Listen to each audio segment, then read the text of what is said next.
Ma'am, first class is boarding right now, the flight attendant said, her tone firm. Her hand held out as if to stop the woman in front of her. Evelyn Harris looked her straight in the eye.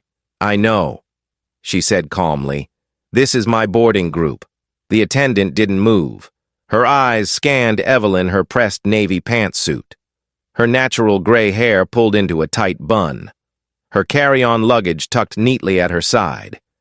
And yet, something about her, perhaps her skin, perhaps the ease in her posture seemed to trigger suspicion. I'm sorry. This line is for our first-class passengers only. The attendant repeated, slower this time. As if Evelyn hadn't understood the first, I am a first-class passenger, Evelyn said again, her voice now cool and precise.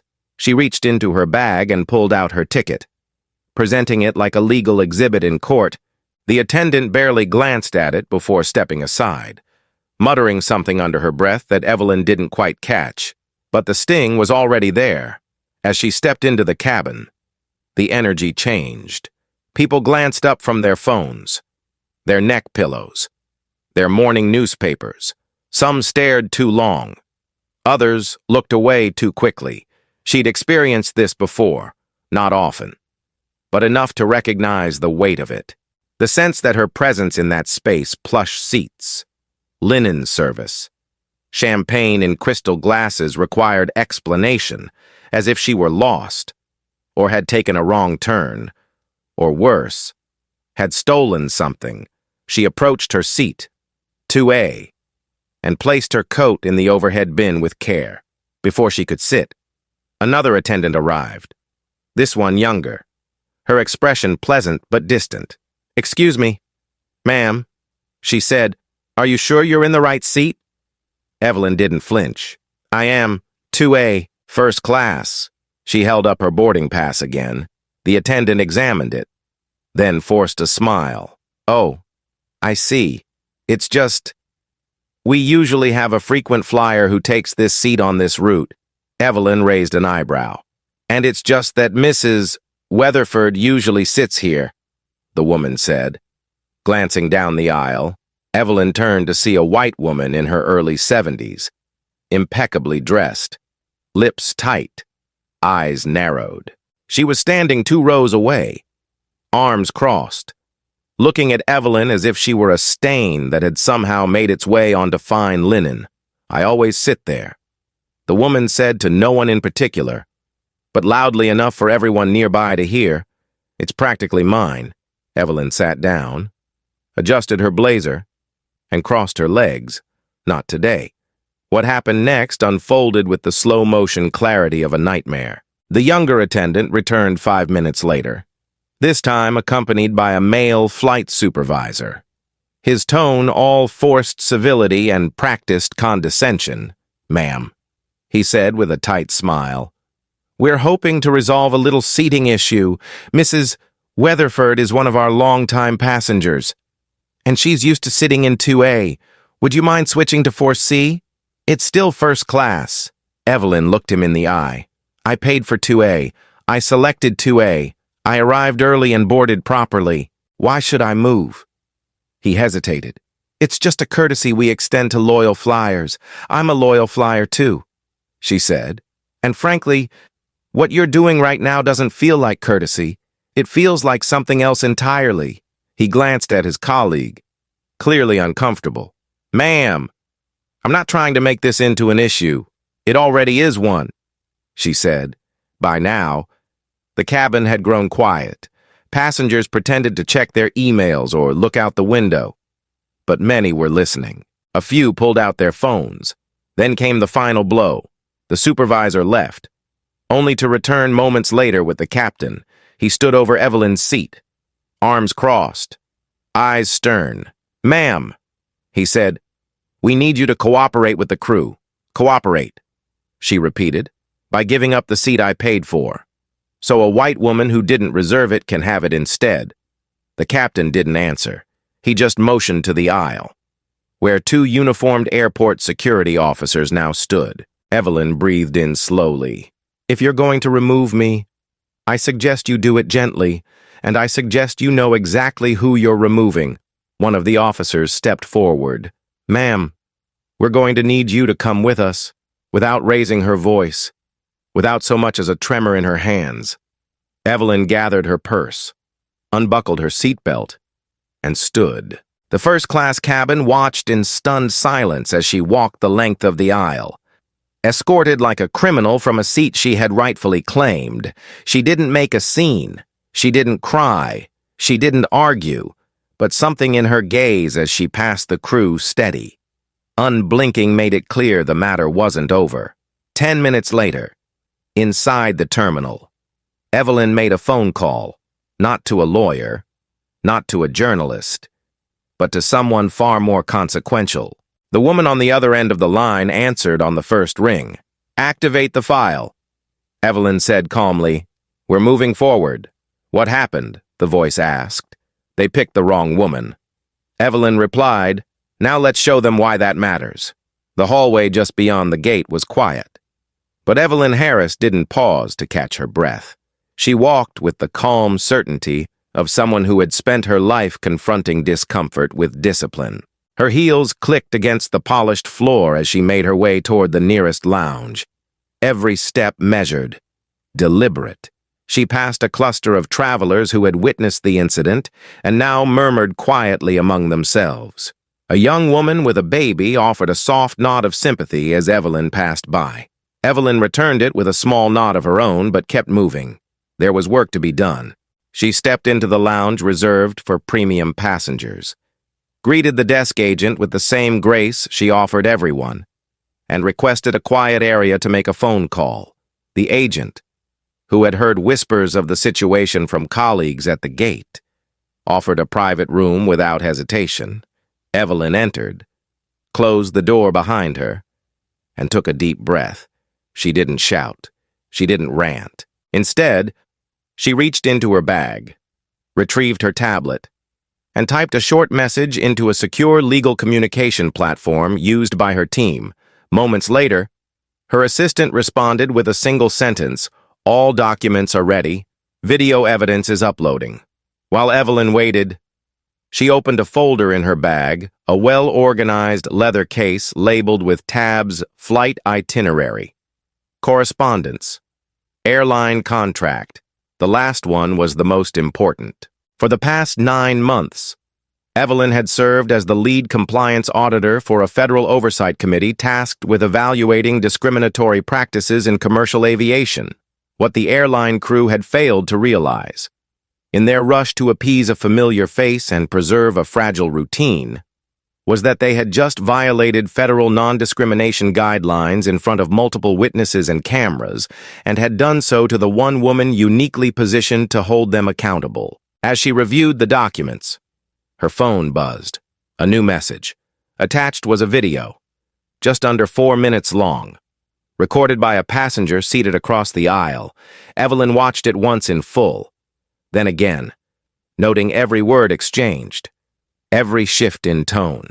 The recording captured the moment the flight attendant challenged her seat assignment, the interaction with the supervisor, and the arrival of security. The audio was clear, unmistakable. Most damning of all was the offhand comment from the white passenger as Evelyn was escorted away. Well, at least now things can get back to normal. Another buzz, another video. This time from a teenager seated several rows behind. His father had filmed from the moment Evelyn stood her ground until the moment the captain signaled security. 2 angles, multiple witnesses, no raised voice, no disruption, only quiet refusal met with escalating pressure. Evelyn saved the videos, filed them under evidence, and began drafting a memorandum, not to the airline's customer service department, but directly to the chair of the committee she reported to. As she typed, the door to the private room opened gently. A woman in her 30s, one of the airline's public relations managers, stepped in with an apologetic smile. "Miss Harris," she asked cautiously, "I heard there may have been some confusion on the flight. I want to personally apologize for any inconvenience." Evelyn looked up from her screen, Folding her hands, there was no confusion. She said, "Your staff knowingly removed a paying passenger from her assigned seat without cause, under pressure from another passenger who simply preferred it. That is not confusion. That is misconduct."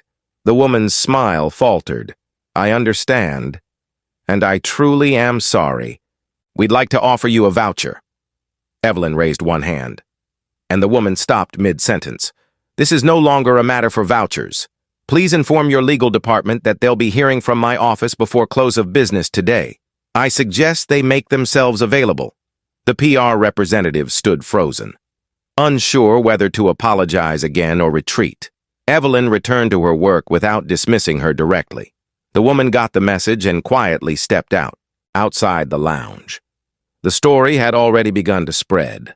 A clip had made its way onto a regional news blog.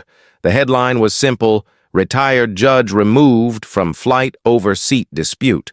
Within hours, the clip had been shared thousands of times, with comments pouring in from viewers who recognized Evelyn's face from past court coverage or her years of advocacy work. Some recalled her rulings from landmark civil rights cases. Others remembered her voice from congressional hearings on transportation reform. In one frame of the video, Evelyn could be seen standing beside seat 2A, calmly holding her boarding pass, while the flight attendant gestured toward the rear of the cabin. In another, the security officers flanked her as she walked down the aisle. The contrast between her composed posture and the tension etched into the faces of the crew painted a clear picture, one the airline couldn't easily explain away. By the end of the afternoon, Evelyn had filed her initial report, submitted the evidence to the oversight board, and received a response confirming that a formal investigation would begin immediately. She wasn't interested in public revenge. She wasn't seeking headlines or apologies. What mattered was accountability, measurable, enforceable, and lasting. She closed her tablet, folded her coat neatly across her arm, and left the lounge without looking back. She had already made her decision. This wasn't about a seat. It was about a culture, and that culture, as far as she was concerned, was about to change. Long before Evelyn Harris ever boarded a first-class cabin, she learned how the world measured worth. Born in Montgomery, Alabama, in the spring of 1955, she was raised by a schoolteacher mother and a father who worked nights as a janitor at the local courthouse. Her childhood was framed by the quiet strength of two people who understood dignity not as something granted, but something carried, especially when no one else offered it. As a girl, she watched her mother stitch lesson plans by lamplight and her father come home bone-tired but clean-shaven, his work boots placed carefully by the door. Her parents never complained. They simply taught her, through action more than words, that fairness was a fight worth having even if you never lived to see it won. At 9, she walked her first picket line. At 10, she was spat on outside a grocery store for daring to drink from the wrong fountain. But it was at 14, watching her older brother wrongfully sentenced for a petty theft he didn't commit, that Evelyn made a quiet vow: she would become a lawyer. She would learn the language they used to take away power and use it to give that power back. She put herself through college with scholarships, night shifts, and long commutes. Law school was no easier. But she graduated near the top of her class and earned a clerkship with a federal judge who would become both mentor and ally. Within a decade, she had argued cases before circuit courts across the South, most involving employment discrimination, unlawful arrest, or housing injustice. Her record spoke for itself. So did her silence in the face of the countless slights she endured, being mistaken for the court reporter, being asked whose assistant she was, being called young lady long after she'd earned the title, Your Honor. But Evelyn never let those moments harden her. She took the long view. She believed in systems, and more than that, in people's ability to rise when held accountable. Her whole career had been built not on punishing others, but on insisting that rules be applied equally, no matter who sat in the room, which is why, On that flight, she hadn't shouted or threatened. She didn't need to. The truth, when you stand firmly in it, speaks for itself. The call came not from a secretary, but from the airline's legal department directly. By late afternoon, word of the incident had moved well beyond the walls of the airport. A video showing Evelyn Harris being escorted off the plane had crossed 2 million views on social media. It had been shared by journalists, civil rights organizations, and a former state senator who wrote simply, "They picked the wrong woman." But it wasn't the online attention that alarmed the airline's leadership. It was what followed a formal notice of review issued from the U.S. Department of Transportation's Office of Civil Rights, citing the involvement of a federal compliance officer and requesting all footage, logs, and communications from Flight 1763 within 24 hours. Inside the airline's corporate headquarters, tension gathered like storm clouds. On the 14th floor, the executive boardroom was filled with senior staff legal counsel, public relations, operations, investor relations, all scrambling to contain what had begun as a minor customer service dispute and had now erupted into a national story with federal oversight. The CEO, Richard Langston, a man known more for charm than crisis management, stood silent as the video played on the large wall monitor for the third time.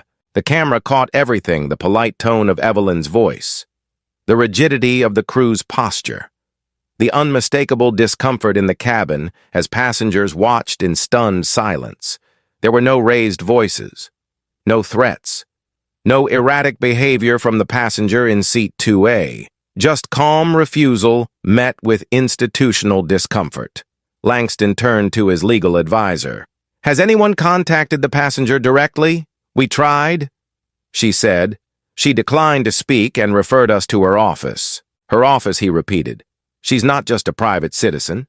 Her name is Evelyn Harris, former federal judge, civil rights attorney, and more recently, one of the lead independent auditors assigned to oversee our equity and access compliance filings with the DOT. The silence that followed was immediate and absolute. A few seconds passed before Langston could speak again. "You're telling me we forcibly removed a federal compliance officer from her assigned seat?" "Yes," the general counsel replied, "and the optics are about as bad as they can get." Langston exhaled slowly and sank into his chair. The PR director leaned forward. "We need a statement. Now, something that sounds personal, acknowledges the mistake, reaffirms our commitment to equity," but no one in the room believed that would be enough. Meanwhile, in a quiet corner of the same airport from which she'd been removed, Evelyn Harris met with 2 attorneys from the Oversight Committee. They didn't speak much. There was no need to. The documentation was complete. Witness statements were already arriving. A passenger from 4D had submitted a sworn affidavit within hours. A couple from row 3 uploaded audio captured on their phone. A business traveler from 1C forwarded photos of the seating chart showing Evelyn's name clearly assigned to seat 2A.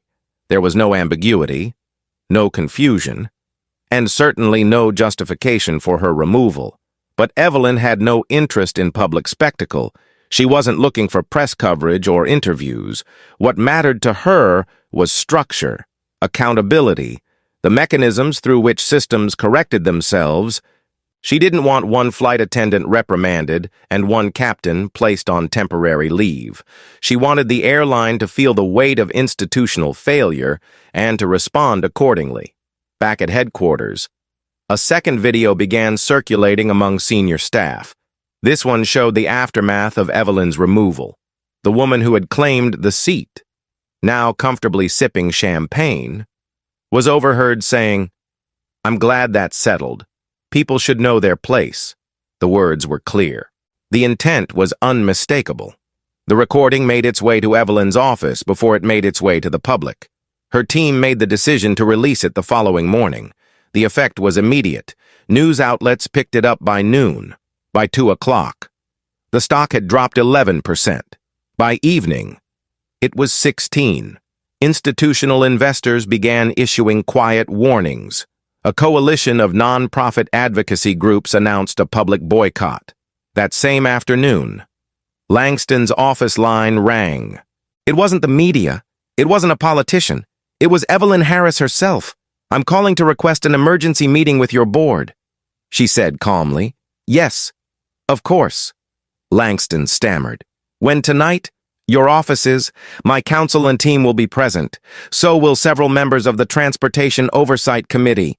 I suggest your general counsel and your head of ethics are in the room. That evening, just after 7 p.m., the boardroom was once again filled. This time, Evelyn walked in first. She wasn't angry. She wasn't theatrical. She was, as always, composed. But the room shifted the moment she entered. Some of the board members stood. Others looked away. Evelyn placed a small folder on the table. "This is not a negotiation," she said, her voice clear but not cold. "This is notice of review. You will comply with the recommendations that follow, or your operating privileges will be challenged at the federal level." Langston opened the folder. Inside was a detailed action plan, mandatory training across all levels of staff, a formal apology not just to Evelyn but to every passenger removed under similar conditions in the past 5 years, a permanent oversight liaison within the airline's corporate structure. Independent of the executive team, there will also be a temporary grounding of first-class operations until retraining is complete. Evelyn continued. The COO spoke up. Alarmed. That's hundreds of flights, tens of thousands of passengers, millions in lost revenue. Evelyn nodded. You valued preference over principle. Now you'll feel the cost. Part of her felt the resistance in the room, men and women accustomed to offering apologies and carrying on, but another part sensed something else. The faint shift that occurs when people realize they've run out of shortcuts. Langston closed the folder. "I agree to the terms." Evelyn nodded once. "Then we'll proceed." She stood, shook hands only with those who offered theirs first, and left the room with the same quiet authority she had brought in. The door closed behind her, and with it, a chapter ended not in anger, but in reckoning. The news of the internal overhaul reached the crew involved in the incident within 24 hours. It didn't come as a rumor or a whispered warning. It arrived formally, through corporate channels, accompanied by a direct summons. Flight attendant supervisor Karen Dawson received the email while preparing for a morning departure out of Dallas-Fort Worth. Her screen flashed red with the subject line, "Immediate Personnel Review." She froze for a moment before clicking. At the same time, Captain Roland Merritt was finishing a routine pre-flight inspection when a ground agent walked up and handed him a printed notice. It was sealed and initialed, with a time and place, no explanation, no preamble. And for the first time in his 29 years with the airline, Merritt felt something close to dread. They were escorted not to HR cubicles but to a formal conference room at headquarters. The long mahogany table and sterile overhead lighting made the room feel more like a courtroom than a workspace.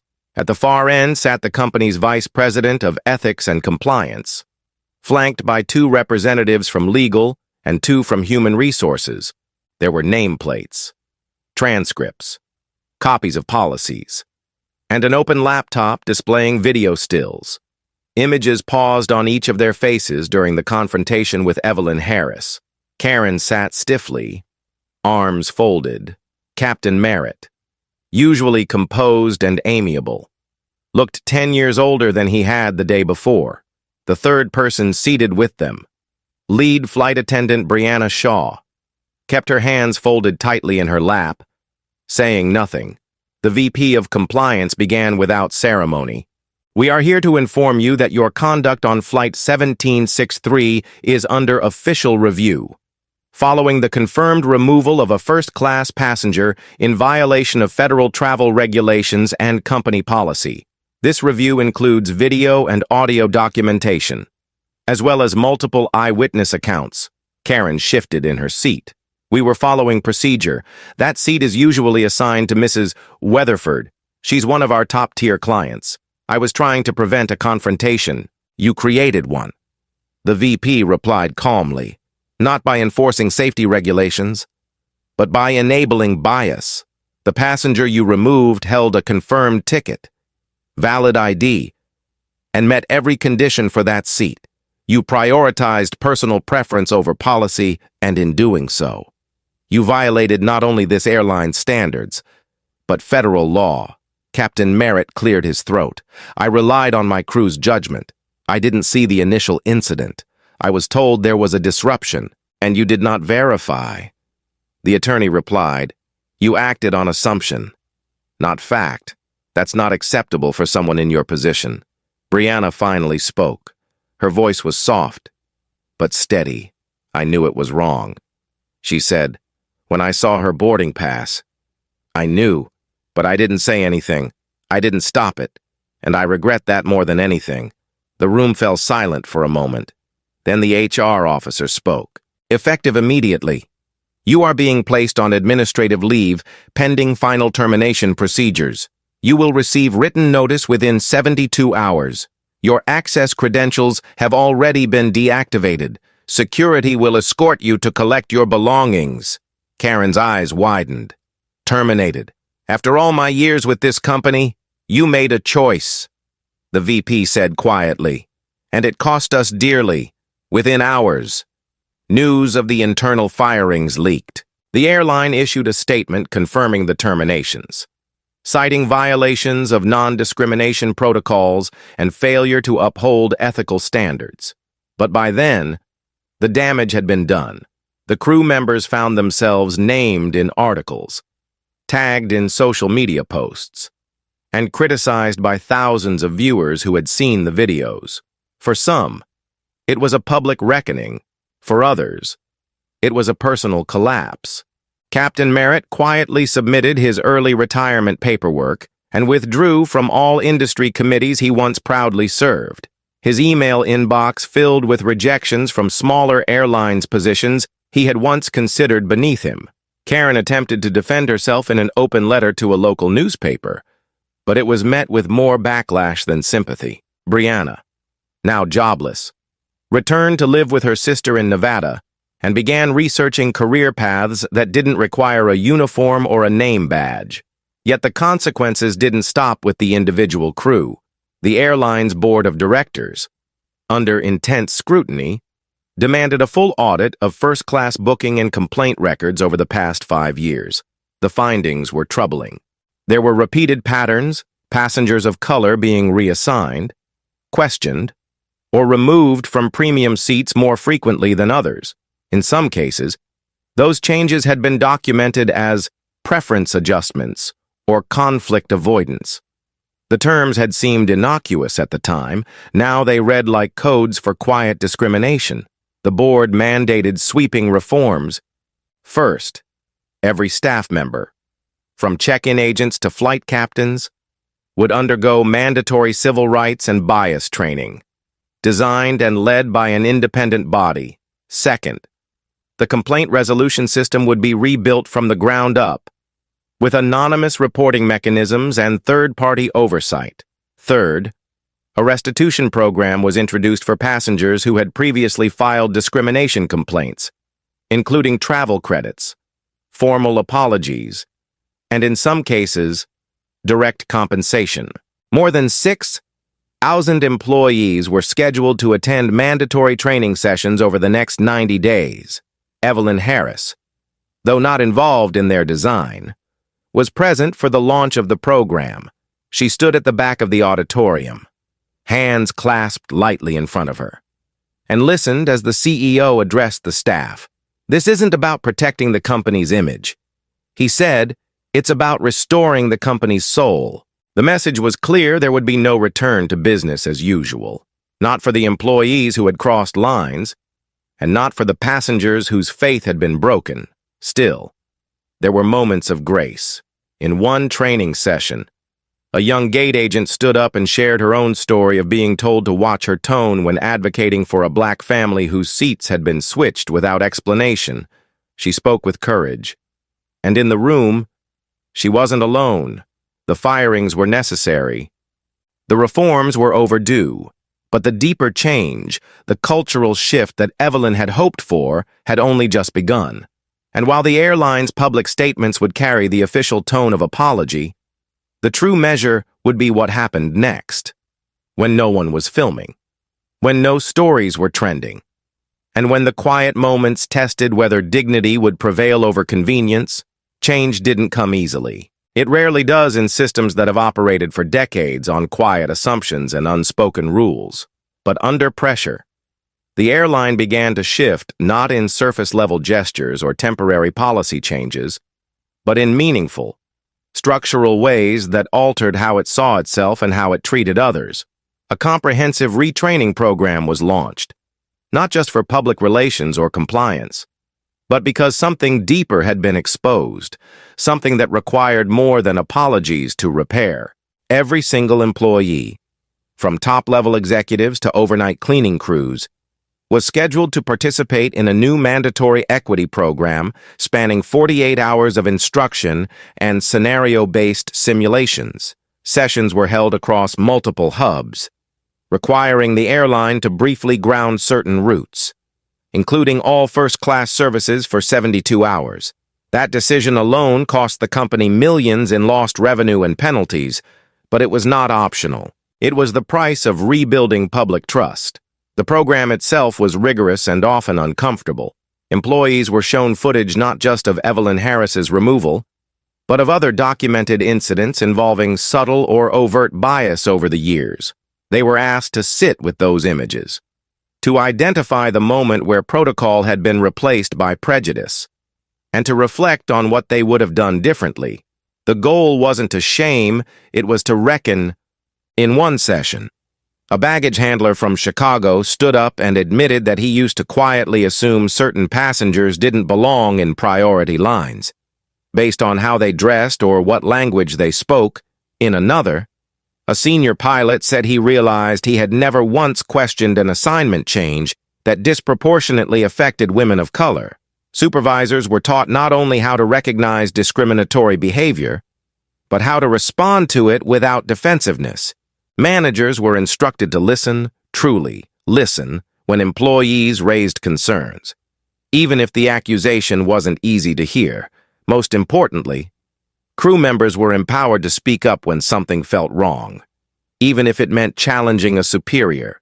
Evelyn's message had made one thing clear: silence was no longer neutral. It was complicity. But Evelyn understood that accountability, while essential, couldn't be the final goal. Justice without room for restoration led to fear, not growth. So, after weeks of reflection and quiet planning, she announced a new initiative through a nonprofit she had long supported, the Second Horizon program. Its mission was to create structured pathways for airline employees who had been terminated due to verified discriminatory conduct, but who showed genuine interest in learning and reforming. Applicants were required to undergo an intensive vetting process, including written reflections, interviews with ethics counselors, and attendance at a restorative justice forum. If accepted, they would complete a 6-month rehabilitation curriculum that covered civil rights history, cultural competency, passenger rights, and crisis communication. It wasn't a shortcut back to employment. It was a proving ground. To many, the announcement was surprising. After all, Evelyn had become the public face of the incident. Some assumed she would want nothing more than to watch the crew responsible disappear from the industry altogether. But Evelyn never believed in vengeance. She believed in transformation, and she believed that some lessons, once truly learned, could be turned into tools for positive change. When asked by a journalist why she would offer such grace, she replied simply, "Because I was given grace when I was young. I made mistakes. I was corrected. Someone invested in my growth. If we truly want justice, we have to make space for redemption." Among the first applicants was Brianna Shaw, the lead flight attendant who had sat in silence during the incident. Her application included a handwritten letter and a video testimonial. In both, she admitted that she had prioritized protocol over people, image over instinct. "I knew in my gut it was wrong," she said, "but I was afraid of the consequences. Afraid of stepping out of line." And that fear cost someone their dignity. She was accepted into the program. So was Anthony Weiss, a gate agent from a different incident flagged in the audit, who admitted to assuming a black father traveling alone with 3 children must have booked in error because their seats were scattered. And so was Karen Dawson, the supervisor who had spoken so confidently to Evelyn, only to later recognize the harm she had caused. Their journey wasn't easy. The training was emotional, demanding, and unflinching in its honesty. But slowly, they began to shift, not just their words, but their outlook. They were encouraged to visit community centers, to attend listening sessions with passengers who had experienced bias, and to stand in spaces where they were not the center, but the listener. They learned humility the hard way, and they carried it forward. At the conclusion of the program, each graduate was given a certificate of completion and a letter of endorsement. It didn't erase what had happened. It didn't guarantee re-employment, but it gave them something rare, a second chance earned, not handed. For Evelyn, it wasn't just about healing the wound inflicted on her personally. It was about shifting the culture of an industry one seat, one voice, one action at a time. 6 months after Evelyn Harris was escorted off Flight 1763, the airline she once quietly boarded had become almost unrecognizable, not because of branding or slogans, but because of behavior. Gate agents who once rushed passengers through without eye contact now paused to greet travelers by name. Flight attendants who might have overlooked discomfort now paid attention. The change wasn't perfect, but it was visible. More importantly, it was felt. The internal culture audit revealed measurable improvements. Complaint rates regarding discriminatory treatment dropped by more than 40%. First-class seating conflicts involving passengers of color declined to near zero. Perhaps most telling, employee satisfaction surveys showed a significant increase in one area. I feel empowered to speak up when something feels wrong. But Evelyn never measured success in statistics alone. She measured it in conversations, in changed perspectives, and in the quiet ways people showed they had learned. On a visit to the airline's Atlanta hub, she walked past a young crew member training a new hire. The trainer gestured toward the first-class seating chart and said, "Everyone who boards belongs here. Doesn't matter who they are. That's the rule." It was a small sentence, but it meant everything. Evelyn returned to her quieter life, spending most of her time mentoring young attorneys and working with nonprofit boards. She refused nearly every media request and declined invitations to appear at conferences or award ceremonies. She had never wanted to become a symbol.